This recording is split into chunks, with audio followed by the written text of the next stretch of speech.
A motel on Cypress Avenue in Reading is getting attention this week after the Reading Police Department found more than a dozen registered sex offenders and arsonists being housed there. Action News Now reporter Blake Mayfield went to the motel and to police to find out more.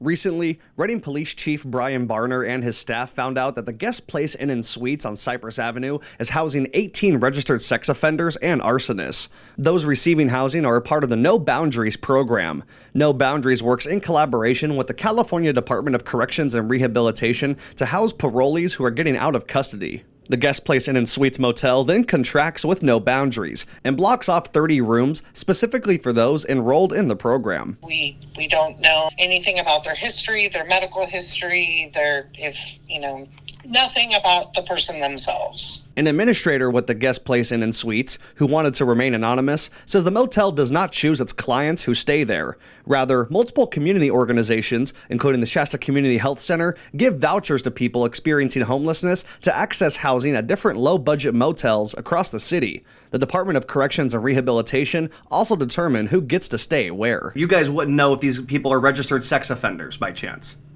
We would not. She says the motel is not legally allowed to disclose the type of clients staying there, even if families or young kids are staying overnight. They have their own area where they can gather that is kind of in the corner of the property, and they cannot come up front, they can't come to the office, they don't go to the restaurant. Earlier this week, City Council member Dr. Paul DeNuca expressed his disapproval of the situation and says he's working with Chief Barner and the city manager to get the people staying there housed in other cities. There are many more places in big cities like San Francisco and LA.